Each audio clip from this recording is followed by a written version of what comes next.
Hello friend, आप सभी का स्वागत है Vijit study point YouTube channel में।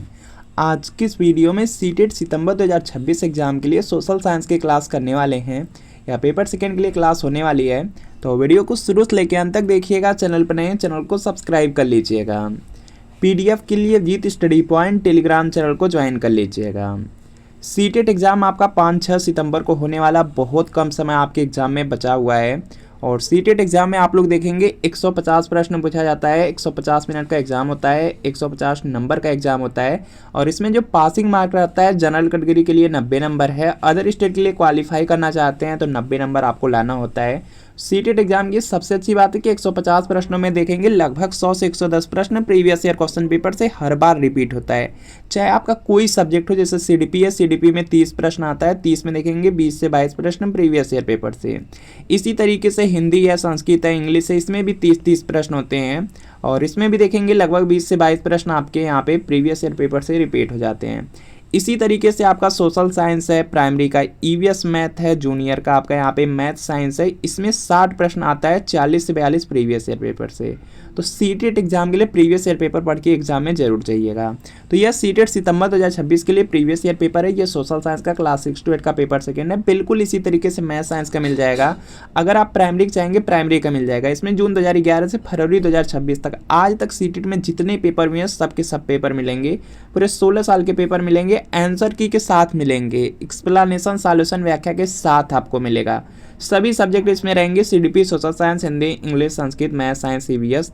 तो यहाँ पे व्हाट्सएप नंबर है, इसी व्हाट्सएप नंबर पर आपको लिखना है CTET previous year paper, social science या मैथ साइंस या प्राइमरी लेकर के मैसेज करना है। जैसे मैसेज करेंगे रिप्लाई किया जाएगा और आपको सिर्फ 30 रुपये की पेमेंट करनी होगी। जैसे 30 रुपये की पेमेंट करेंगे तुरंत प्रीवियस ईयर पेपर सेंड कर दिया जाएगा।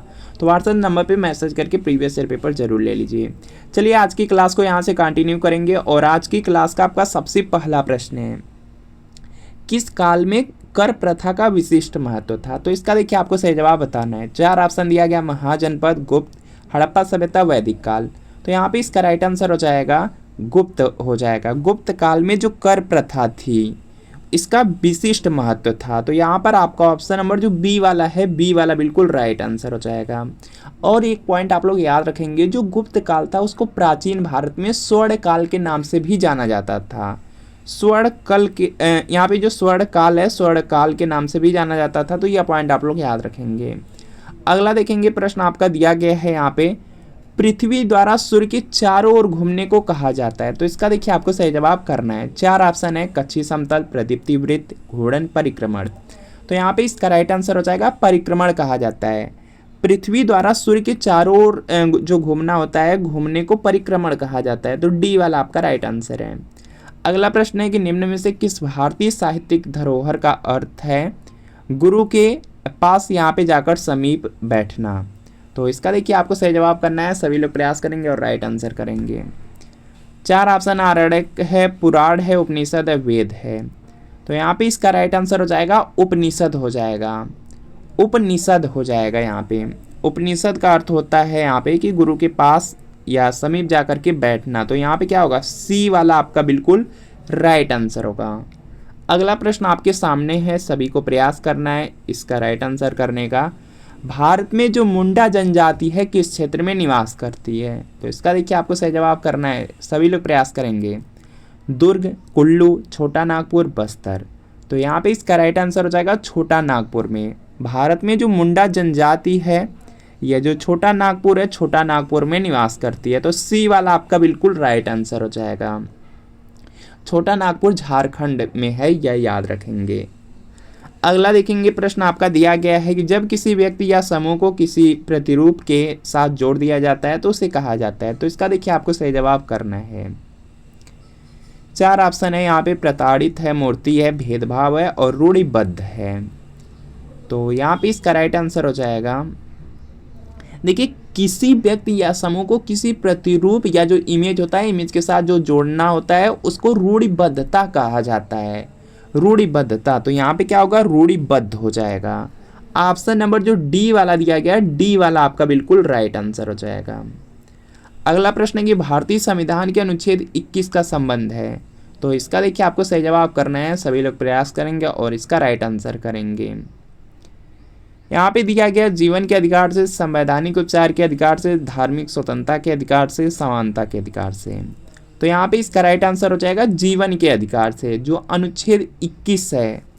या आपका यहाँ पे जो मौलिक अधिकार है मौलिक अधिकार से संबंधित है, तो मौलिक अधिकार में जीवन का अधिकार आ जाता है। तो यहाँ पर आपका ऑप्शन नंबर ए वाला बिल्कुल यहाँ पे क्या होगा, राइट आंसर हो जाएगा। आपको यह भी याद रखना है कि जो यहाँ पे भारतीय संविधान है उसमें जो मौलिक अधिकार है यह भाग 3 में है, तो इसको भी आपको याद रखना है। मौलिक अधिकार यहाँ पे संविधान में भाग 3 में है, तो इसको भी याद रख लीजिएगा। और यहाँ पे फर्स्ट वाला ए वाला राइट आंसर है। अगला प्रश्न आपके सामने है यहाँ पे कि खालसा की स्थापना करने वाले निम्न में से कौन थे। तो इसका देखिए आपको सही जवाब करना है। 4 ऑप्शन दिया गया, गुरु गोविंद सिंह, गुरु तेग बहादुर, गुरु नानक देव, गुरु अंगद देव। तो यहाँ पे इसका राइट आंसर हो जाएगा गुरु गोविंद सिंह। जो खालसा पंथ है, खालसा पंथ की जो स्थापना है वह गुरु गोविंद सिंह ने किया था। तो यहाँ पर आपका ऑप्शन नंबर ए वाला यहाँ पे बिल्कुल राइट आंसर हो जाएगा। और जो यहाँ पे गुरु गोविंद सिंह थे वह सिखों के 10वें गुरु थे, यह याद रखेंगे। सिखों के यहाँ पे जो सिख थे उनके यहाँ पे यह 10वें गुरु थे। 10वें गुरु कहिए या अंतिम गुरु कहिए, यही गोविंद सिंह थे। 10वां या यहाँ पे अंतिम गुरु गुरु गोविंद सिंह थे। और एक पॉइंट और याद रख लीजिएगा कि जो सिख धर्म है उसकी स्थापना गुरु नानक देव ने किया था, तो याद रखना है। अगला है विश्व शांति का विचार किस मुगल शासक ने आगे बढ़ाया। तो इसका देखिए आपको सही जवाब बताना है।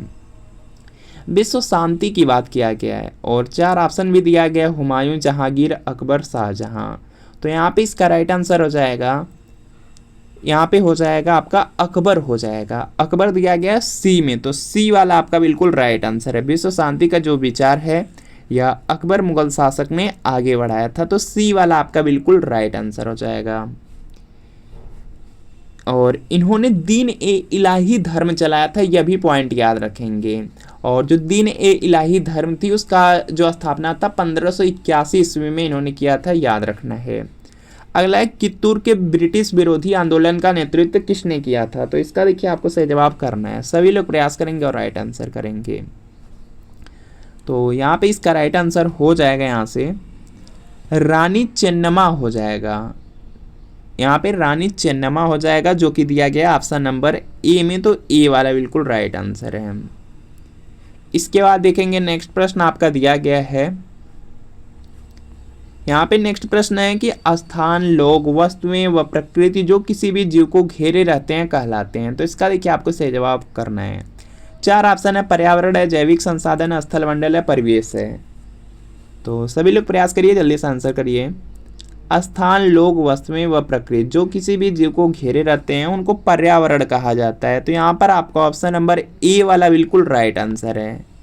ए वाला बिल्कुल राइट आंसर है। इसमें स्थल मंडल, वायुमंडल, जल मंडल आ जाता है, तो यहाँ पे ए वाला आपका राइट आंसर होगा। अगला प्रश्न आपके सामने है यहाँ पे, पिंड जिनमें अपनी उष्मा व प्रकाश नहीं हो लेकिन वे तारों की रोशनी से चमकते हैं उन्हें कहा जाता है। तो इसका देखिए आपको सही जवाब करना है। तो यहाँ पे 4 ऑप्शन है, चारों ऑप्शन जल्दी से पढ़ लीजिए, उसके बाद आंसर आप लोग करिए। ग्रह, खगोलीय पिंड, तारे, तारामंडल। तो यहाँ पे जो ग्रह होते हैं, ग्रह हो जाएगा, तो यहाँ पर आपका ऑप्शन नंबर ए वाला बिल्कुल राइट आंसर है। ग्रह में यहाँ पे अपनी उष्मा व प्रकाश नहीं होता है लेकिन वे जो तारों की रोशनी होती है उससे चमकते हैं, तो यहाँ पर ए वाला आपका राइट आंसर है। इसके बाद देखेंगे नेक्स्ट प्रश्न आपका दिया गया है, निम्न में से वायुमंडल की कौन सी परत वायुयान उड़ान के लिए आदर्श है। तो इसका देखिए आपको सही जवाब बताना है। 4 ऑप्शन है, समताप मंडल है, बाह्य मंडल है, क्षोभ मंडल है, आयन मंडल है। तो यहाँ पे इसका राइट आंसर हो जाएगा, देखिए जो समताप मंडल होता है, समताप मंडल में यहाँ पे वायुयान उड़ाने की बिल्कुल आदर्श स्थिति रहती है। तो यहाँ पे क्या होगा, आपका ऑप्शन नंबर ए वाला बिल्कुल यहाँ पे राइट आंसर हो जाएगा। यहाँ पे जो समताप मंडल होता है उसमें समान ताप रहता है, समान ताप रहता है, और समान ताप होने के कारण उसमें जैसे यहाँ पे आंधी तूफान हो गया या वर्षा हो गया वह नहीं आता है। तो यहाँ पे क्या होगा, ए वाला आपका राइट आंसर है। अगला है, जब कोई शिला खंड दबाव व कठोरता के कारण परतदार सेल में बदल जाते हैं उन्हें कहते हैं। तो इसका देखिए आपको सही जवाब बताना है। तो इसको अवसादी सेल कहा जाता है। ऑप्शन नंबर जो ए वाला है, ए वाला आपका राइट आंसर है। अगला है जब बहुत सी औद्योगिक इकाइयां एक दूसरे के नज़दीक स्थित होती हैं और अपनी नज़दीकी का लाभ उठाती हैं, वह कहलाता है। तो उसको कहा जाता है औद्योगिक क्षेत्र कहा जाता है। तो यहाँ पर आपका ऑप्शन नंबर जो डी वाला है, डी वाला आपका बिल्कुल राइट आंसर होगा। अगला प्रश्न आपके सामने है कि निम्न में से कौन से वनों की पत्तियों के गिरने का निश्चित समय नहीं होता है, इसलिए वे कभी अनावृत नहीं दिखते हैं। तो इसका देखिए आपको सही जवाब बताना है।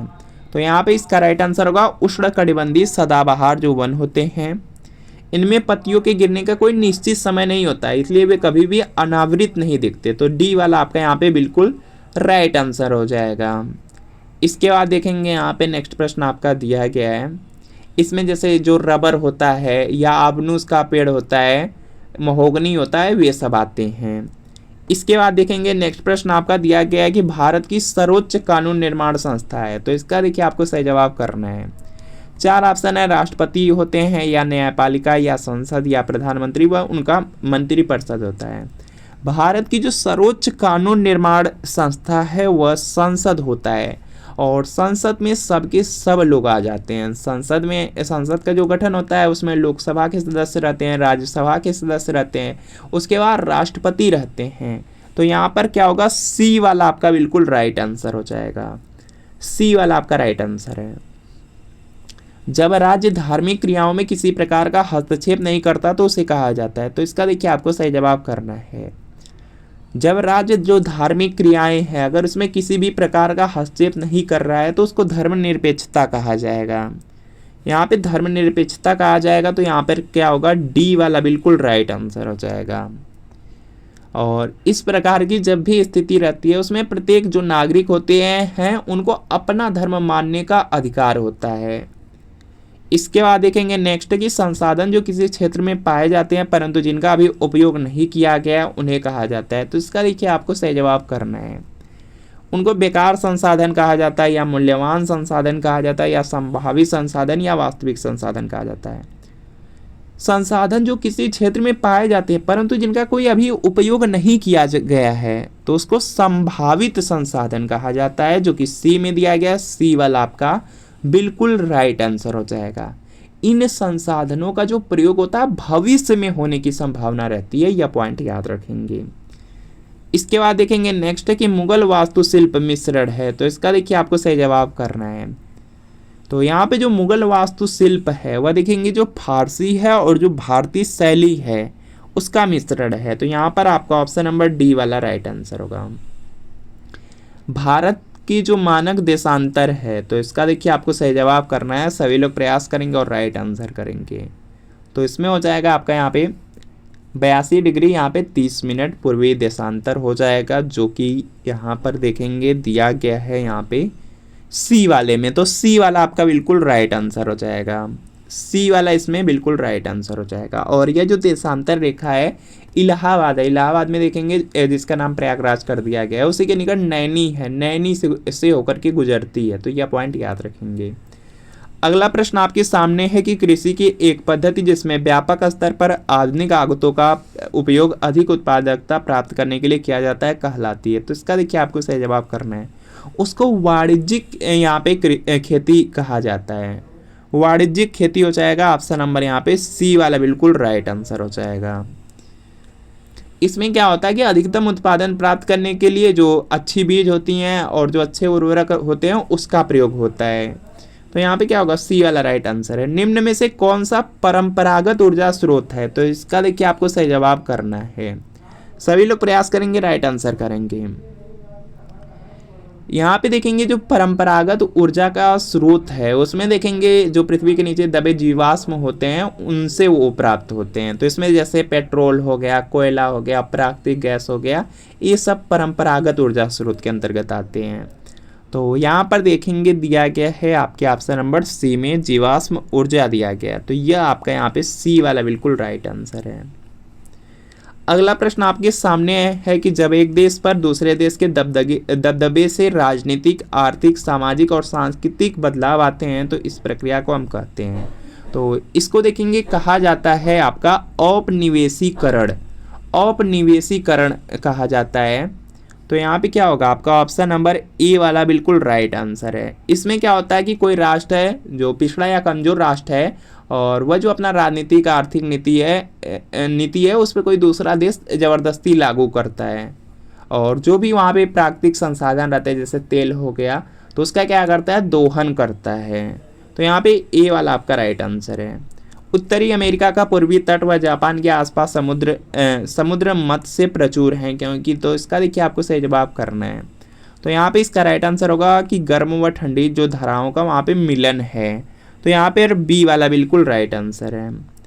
इसके बाद देखेंगे नेक्स्ट प्रश्न है कि एक निश्चित क्षेत्र जहाँ रहने वाले सभी मतदाता अपना प्रतिनिधि चुनते हैं कहलाता है। तो इसका देखिए आपको सही जवाब करना है। एक निश्चित क्षेत्र जहां रहने वाले सभी मतदाता अपना प्रतिनिधि चुनते हैं तो उसको बोला जाता है निर्वाचन क्षेत्र, जो कि दिया गया डी में। तो डी वाला बिल्कुल राइट आंसर है। और यहां पर देखेंगे नेक्स्ट प्रश्न आपका दिया गया भारतीय स्वतंत्रता संग्राम में दांडी यात्रा को किसकी शुरुआत माना जाता है। तो इसका देखिए आपको सही जवाब करना है। दांडी यहाँ पे यात्रा दिया गया है, तो यहाँ पे इसका राइट आंसर हो जाएगा यहाँ पे सविनय अवज्ञा आंदोलन हो जाएगा। सविनय अवज्ञा आंदोलन दिया गया डी वाले में, तो डी वाला आपका बिल्कुल राइट आंसर हो जाएगा। और 12 मार्च 1930 ईस्वी को गांधी जी ने जो साबरमती आश्रम था वहीं से यहाँ पे अपने 78 उनके सहयोगी थे उन्हीं के साथ दांडी की ओर यात्रा की थी, वही आपका दांडी यात्रा है। तो यहाँ पे अगर डेट पूछा जाएगा 12 मार्च 1930 कर दीजिएगा, सन से पूछा जाएगा तो 1930।